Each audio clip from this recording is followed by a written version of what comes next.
नमस्कार. आज आपण बघणार आहे रजस्वला परिचर्या म्हणजे काय. तर रजस्वला म्हणजे अशी स्त्री जिची पाळी आलेली आहे. तर पिरियडच्या दिवसांमध्ये पूर्वीच्या काळी स्त्रिया काही नियमांचे पालन करायचे. पाळीच्या दिवसांमध्ये आपण काय करायला पाहिजे, काय नाही करायला पाहिजे, कोणत्या गोष्टीची काळजी घ्यायला पाहिजे, याबद्दल संपूर्ण माहिती आयुर्वेदामध्ये सविस्तर दिलेली आहे, ज्याला रजस्वला परिचर्या असं म्हटलं जातं. तर पूर्वीच्या काळी स्त्रिया सगळ्यांचं पालन करायच्या म्हणून त्यांना पीसीओडी, इन्सुलिन रेजिस्टन्स म्हणा किंवा इनफर्टिलिटीच्या केसेस किंवा इरेग्युलर पिरियड्स जे आहेत, अशा तक्रारी ज्या आहेत ह्या कमी प्रमाणात बघायला मिळायच्या. मात्र आता त्याचं प्रमाण खूप मोठ्या प्रमाणात वाढलेलं आहे आणि म्हणूनच या नियमांचं पालन करणं फार गरजेचं आहे. आता हे हजारो वर्षापूर्वी हे नियम लिहिल्या गेलेले आहेत. काळ खूप बदललेला आहे. तर पूर्वी सांगितलेल्या नियमांचे आपण जसेच्या तसे पालन करणं किंवा तंतोतंत पालन करणं शक्य नाही आहे. मात्र जेवढं शक्य होईल तेवढं जर पालन केलं तर साहजिकच आपलं शारीरिक आणि मानसिक स्वास्थ्य ही सुधारण्यास मदत होईल. बघूया रजस्वला परिचर्या काय आहे.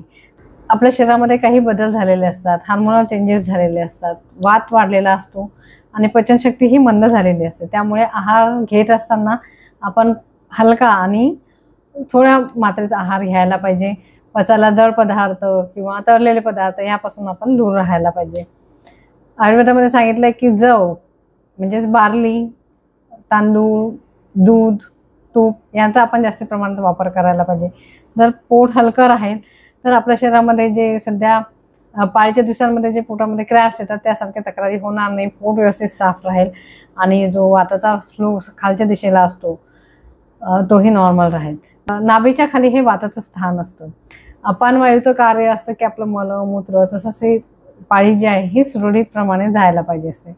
मात्र अशा दिवसांमध्ये जर वात वाढेल असं जर आपण काही ॲक्टिव्हिटी केल्या किंवा आहार विहार घेतला तर वाढलेल्या वातामुळे वाताची दिशा ही विकृत होईल आणि त्यामुळे जो पिरियडचा फ्लो व्यवस्थित व्हायला पाहिजे तो होणार नाही. कमी प्रमाणात पिरियड जातील किंवा जास्ती प्रमाणात जातील. यामुळे हार्मोनल इम्बॅलन्स होईल. दर महिन्याला हे सतत घडत गेल्यामुळे शरीरामध्ये हार्मोनल इम्बॅलन्स होतात आणि त्यामुळेच पीसीओडी, इनफर्टिलिटी यासारखे प्रॉब्लेम्स निर्माण होत असतात. दुसरं म्हणजे दिवसा झोपणं टाळायला पाहिजे, कारण दिवसा झोपल्यामुळे कफ वाढतो आणि त्यामुळे आपले जे स्त्रोतस आहेत ते अवरुद्ध होत असतात. तसंच रात्री जागरण करणं टाळायला पाहिजे, कारण रात्री जागरण केल्यामुळे वात आणि पित्त वाढतो. त्यामुळे तीनही दोष समतोल ठेवायचे असतील तर आपल्याला रात्री झोपणं आणि दिवसा झोपणं टाळायला पाहिजे. मात्र आराम करणं या दिवसांमध्ये फार गरजेचं असतं. तसंच मोठमोठ्याने बोलणं, मोठमोठ्याने हसणं, खूप लांबचा प्रवास, खूप दगदग करणं या दिवसांमध्ये आपण टाळायला पाहिजे. व्यायामाच्या बाबतीत बोलायचं झालं तर व्यायाम करणं पूर्णतः टाळायला पाहिजे. मात्र ध्यान, मेडिटेशन एका जागेवर बसून जर आपण पद्मासन घालून किंवा सुखासनामध्ये जर बसलो तर त्यामुळे वात नियंत्रणात राहण्यास मदत होईल. त्याचबरोबर शारीरिक स्वास्थ्याबरोबरच आपलं मानसिक स्वास्थ्यसुद्धा सुधारण्यास मदत होत असते. कारण या दिवसांमध्ये आपल्याला हार्मोनल इम्बॅलन्समुळे थोडी चिडचिड होत असते. तर यामध्ये सर्वांमध्ये आपल्याला नक्कीच आराम बघायला मिळतो. आयुर्वेदामध्ये आणखी सांगितलेलं आहे की या दिवसांमध्ये आपण डोळ्यात काजळ घालणं, अभ्यंग करणं म्हणजे शरीराला तेल लावणं, नस्य करणं म्हणजे औषधी तेल नाकात घालणे किंवा आंघोळ करणं, अलंकार घालणं म्हणजे शृंगार करणं टाळायला पाहिजे. कारण ह्या गोष्टी सगळ्या उत्तेजित करणाऱ्या आहेत आणि त्यामुळे आपले हार्मोन्स जे आहेत हे इम्बॅलन्स होत असतात आणि त्याचा परिणाम आपल्या गर्भाशयावर त्याचबरोबर आपल्या पिरियड्सवर सुद्धा होत असतो.